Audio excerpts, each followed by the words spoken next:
यीशु मसीह के बाबरकत जलाली पवित्र और ख़ूबसूरत नाम में आप सबकी सलामती चाहता हूँ। मैं पास्टर बरकत मेराज रेमा असम्बलीज़ ऑफ पाकिस्तान के रेमा चर्च कोट लखपत का पासबान हूँ और तमाम नाजरीन, जॉन टीवी के तमाम नाजरीन और तमाम ईमानदारों को सलाम पेश करता हूँ। ये बड़ी खुशाइंद बात है कि खुदावंद ने जॉन टीवी भी मुल्क पाकिस्तान में लॉन्च किया ताकि खुदावंद का कलाम दुनिया के कोने कोने तक पहुँचे और बहुत से खुदाम इस प्लेटफॉर्म पर आकर कलाम की खिदमत करें और यूं कलाम पूरी दुनिया में फैलता जाए और खुदावंद का नाम इज़्ज़त पाए, खुदावंद का नाम जलाल पाए और खुदावंद का आना जल्द हो। क्योंकि खुदावंद ने कहा कि जब तक मेरा कलाम दुनिया के चारों कोनों तक ना फैलेगा, मेरा आना जल्द ना होगा। सो इस ग्रेट जॉय फॉर अस कि खुदावंद ने जॉन टीवी बहार कॉलोनी कोट लखपत पाकिस्तान लाहौर में शुरू किया ताकि बहुत सी रूहों को बचाया जाए और खुदावंद का नाम सरफराज हो, खुदावंद का नाम सरबुलंद हो। मुझे पहला कलमा की खिदमत के लिए चुना गया। सो आइए खुदावंद के कलाम में से देखेंगे। लूका तबीब की मार्फत लिखी गई अंजील, उसका 23वां बाब और उसकी 34वीं आयत। खुदावंद के कलाम में यूं मरकूम है, यीशु ने कहा, ऐ बाप, इनको मुआफ़ कर, क्योंकि ये जानते नहीं कि क्या करते हैं। और उन्होंने उसके कपड़ों के हिस्से किए और उन पर कुर्रा डाला। खुदावंद के कलाम के पढ़े सुने जाने पर खुदावंद की बड़ी बरकत हो। आइए दुआ करें। खुदावंद पाक खुदा, तेरा शुक्र हो आज की शाम कि तूने अपने हुजूर में फ़राहम किया ताकि तेरे नाम की शुक्रगुजारी करें कि तू अपने बच्चों को बारहा मौका देता है कि तेरे सुंदर और प्यारे कदमों में आएँ, अपनी मुनाजातें, अपनी शुक्रगुजारियाँ रखें। आज तूने अपने बंदा को कलाम की खिदमत के लिए चुना है। खुदावंद, अपने बंदा को भरपूर तौर पर अपने जलाल के लिए इस्तेमाल कर। तेरा कलाम ज़िंदगियों तक पहुँचे और तेरा नाम इज़्ज़त पाए, तेरा नाम जलाल पाए। अपने बंदा को बड़े बादल की तरह कलाम की बारिश के लिए इस्तेमाल करना। ऐ पाक रूह, यीशु के रूह, यीशु को जलाल देने के लिए अपने बंदा को छू सरापा अपने जलाल से मामूर कर और कलाम की खिदमत के लिए अपने बंदा को बड़े बादल की तरह कलाम की बारिश के लिए इस्तेमाल कर। आज का कलाम एक एक रूह बदन जान जो तेरे कलाम को आज सुने, उनकी ज़िंदगियां तेरे कलाम के वसीला से सैर हों, आसूदा हों और बाबरकत बनकर दूसरों के लिए बरकत का बायस हों। मसीह हमारे खुदावंद के आमीन। आजकल लेंट सीज़न जा रहा है और मसीह खुदावंद के सलीबी कलमात की इबादत के लिए अपने आप को तैयार कर रहे हैं।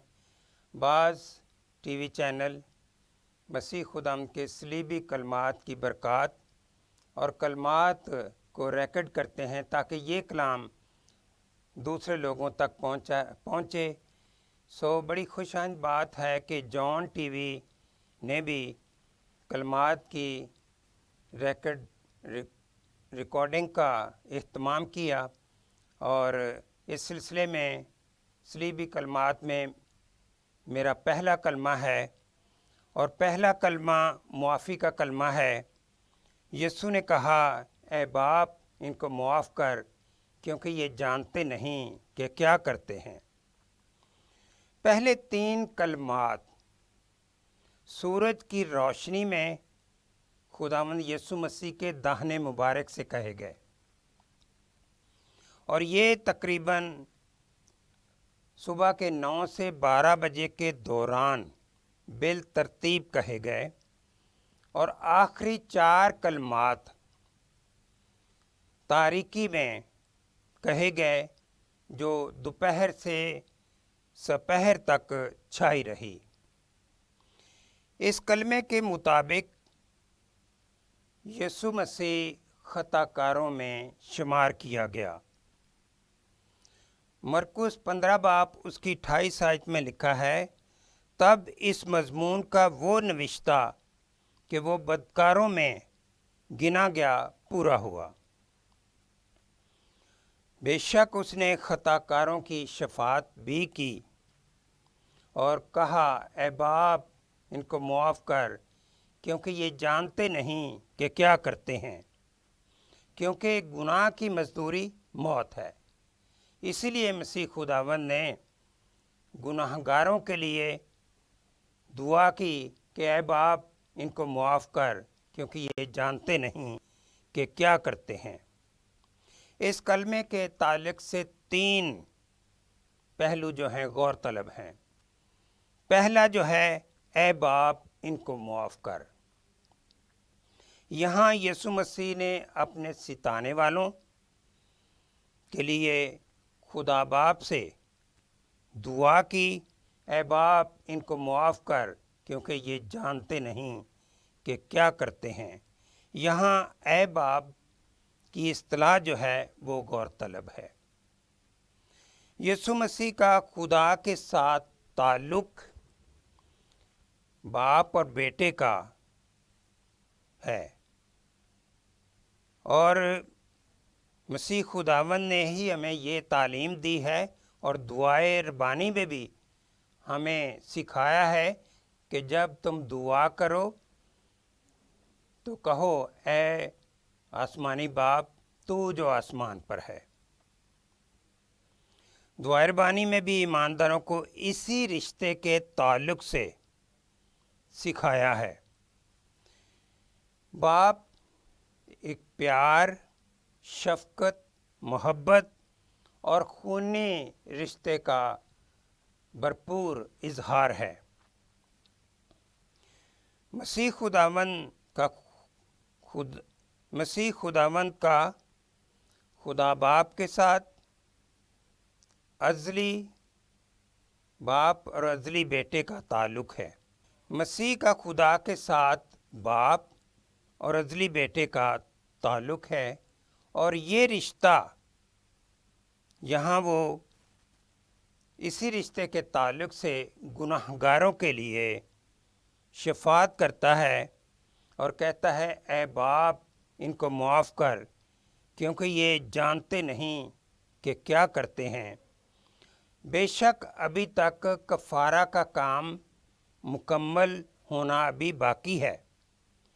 जैसे खुदा माजी में लोगों के गुनाह मुआफ़ करता था, जैसे सरदार काहिन लोगों की तरफ से एक नुमाइंदा के तौर पर खुदा के हजूर कुर्बानियाँ गुजरानता था और गुनाह जो 1 साल के लिए ढांप दिए जाते थे, इसी तरह मसीह खुदावंद भी सलीब पर उन लोगों के लिए शफात कर रहा है जो उसको सिता रहे हैं, जो उसे मसलूब कर रहे हैं कि ऐ बाप इनको मुआफ़ कर, क्योंकि ये जानते नहीं कि क्या करते हैं।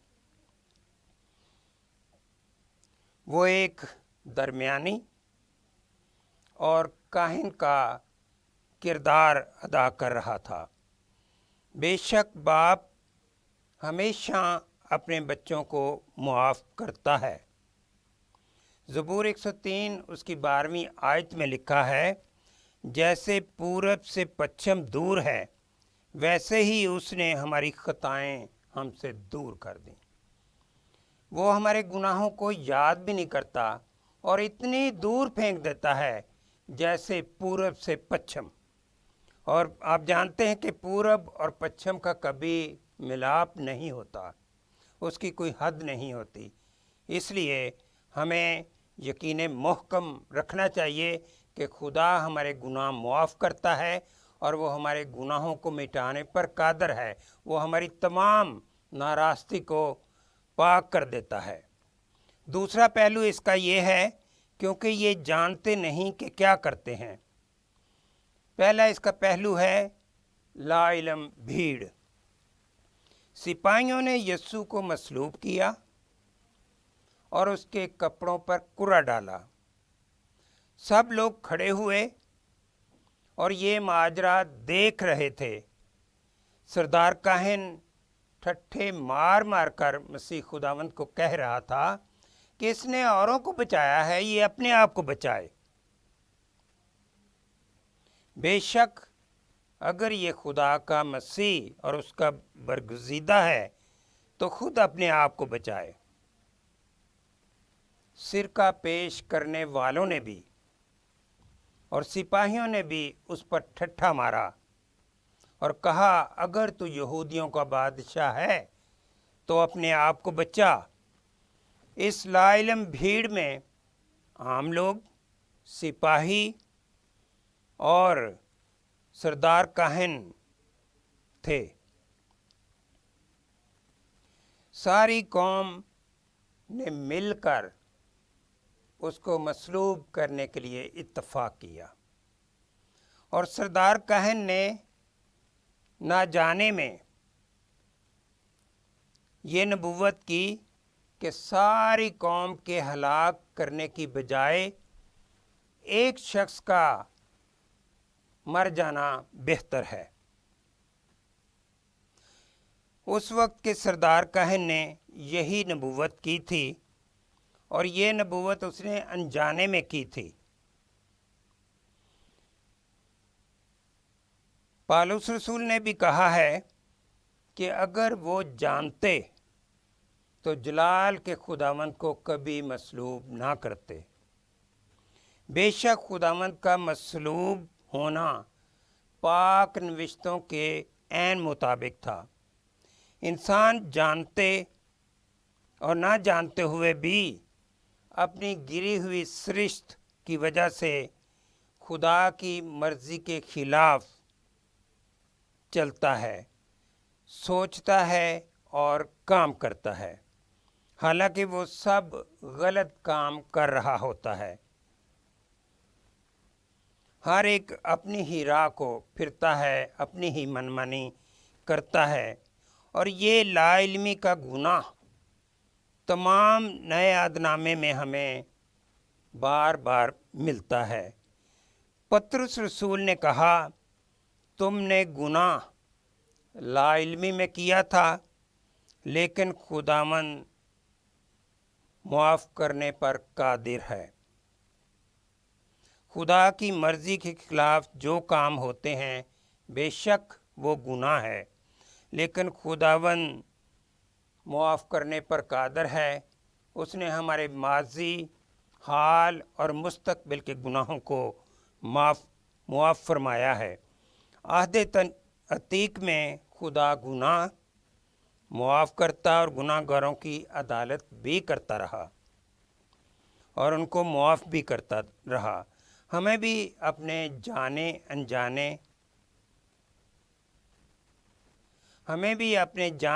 अनजाने गुनाहों की हमेशा मुआफ़ी मांगते रहना चाहिए। सलीब मुआफ़ी का अरूज है और उस पर अमल करना उसका अमली ज़हूर है। मसीह के इफ़्ज़ी काम के वसीले से इंसान का बड़े से बड़ा गुनाह, बेशक वो जिस भी रंग में हो, किरमजी रंग हो, अर्गवानी रंग हो जो कि पक्के रंग है, यीशु के बेशकीमत खून से धुल जाता है। हालेलुया।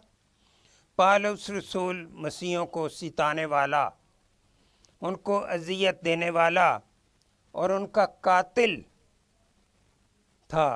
मसीह खुदावंद ने उसे माफ़ फरमाया, उसे बहाल किया और अपनी खिदमत का एक बहुत बड़ा मिशन उसको सौंप दिया और कहा, ये नाम ज़ाहिर करने का मेरा चुना हुआ वसीला है।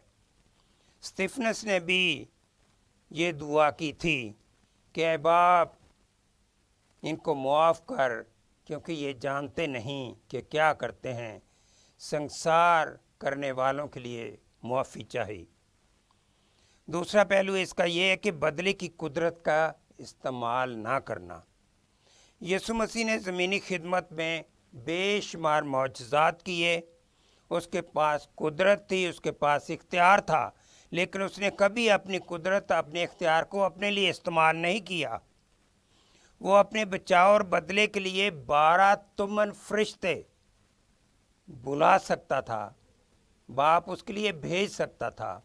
ایک تمن جو ہے 6000 فرشتوں پر مشتمل ہوتا ہے، اور 12 تمن 72,000 فرشتے اس کی خدمت کے لیے آ سکتے تھے، اس کے لیے لڑ سکتے تھے، لیکن مسیح خداوند نے اپنے بچاؤ کے لیے اپنے اختیار کو استعمال نہ کیا۔ اگر ہمارے پاس بدلے کی قوت، اختیار اور موقع ہو تو ہم ضرور اسے استعمال کرتے ہیں۔ یسوع نے دعا کی، اے باپ ان کو معاف کر کیونکہ یہ جانتے نہیں کہ کیا کرتے ہیں۔ ہم بھی مسیح خداوند کی مانند اس رویے کو اپنائیں، اسی رویے کو چنیں، اور ہم بھی اپنے ستانے والوں کے لیے ہمیشہ دعا کریں۔ یہی تعلیم مسیح خداوند نے ہمیں دی ہے، اور یہ دعا ان کی تبدیلی کا ضرور باعث بنے گی۔ تیسرا پہلو ہے، اس نے خطا کاروں کی شفاعت کی۔ یسایا نبی نے یہ نبوت کی تھی کہ مسیحا خطا کاروں کے ساتھ شمار کیا جائے گا، تو بھی اس نے بہتوں کے گناہ اٹھا لیے۔ وہ گناہ گاروں کی شفاعت کرنے آیا، اور باپ سے بدلے کے لیے اس نے دعا نہیں کی، بلکہ ان کی معافی کے لیے اس نے دعا کی۔ وہ گناہ گاروں کو مجرم ٹھہرانے نہیں بلکہ نجات دینے آیا تھا، کیونکہ کلام میں یہ لکھا ہے کہ ابن آدم کھوئے ہوئوں کو ڈھونڈنے اور نجات دینے آیا ہے۔ اس کی آمد کا یہی مقصد تھا کہ وہ گناہ گار کو اپ لفٹ کرے، اس کو بحال کرے، اور اس کو گناہ سے رہائی دے اور نجات سے ہمکنار کرے۔ وہ گناہ گاروں کی سفارش اور شفاعت کرتا ہے۔ وہ باپ سے ان کی معافی کی درخواست کرتا ہے۔ وہ ہلاک کرنے نہیں بلکہ بچانے آیا ہے۔ یہ کلمہ انبیاء کی تکمیل تھا۔ اس کے دو پہلو جو ہیں وہ غور طلب ہیں۔ پہلا جو ہے عدم معافی ایک قرض ہے۔ مسیح نے زمینی خدمت میں اپنے شاگردوں کو تعلیم دی کہ اگر تم ایک دوسرے کے گناہ معاف کرو گے تو تبھی ہی تمہارے گناہ معاف ہوں گے۔ بے شک گناہ ایک قرض ہے۔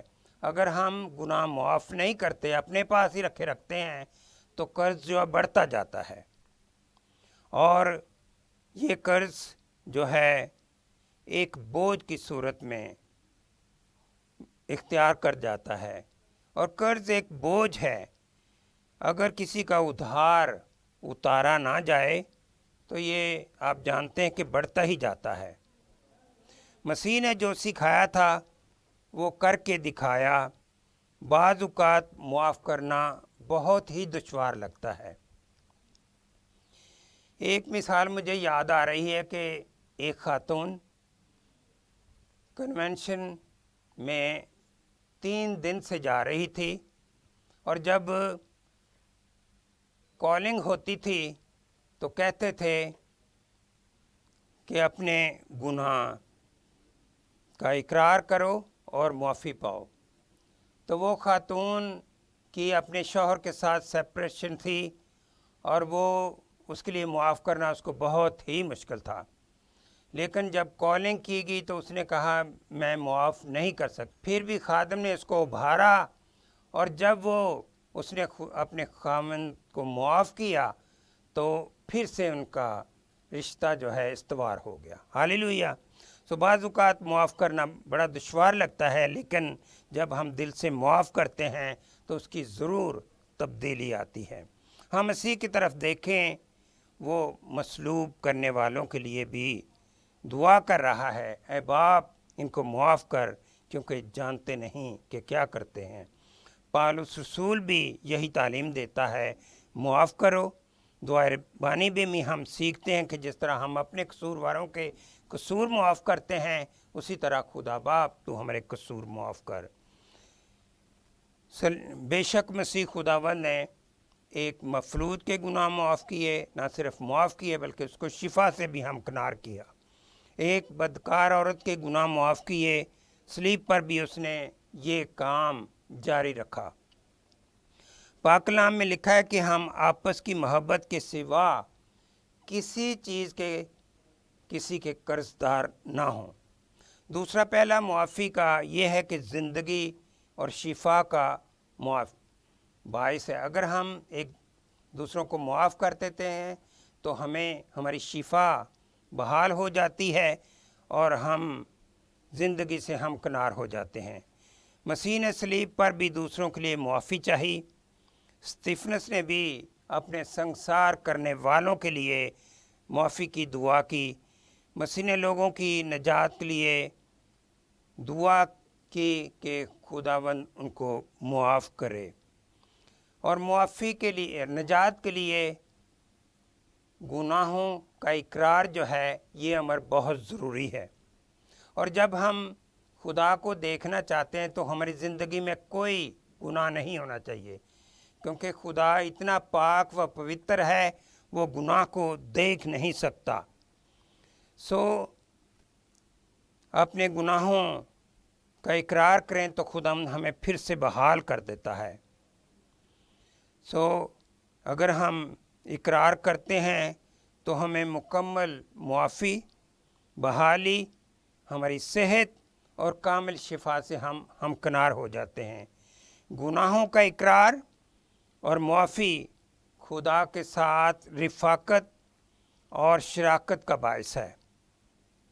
آئیں خداوند یسوع مسیح کے آخری الفاظ یاد رکھیں۔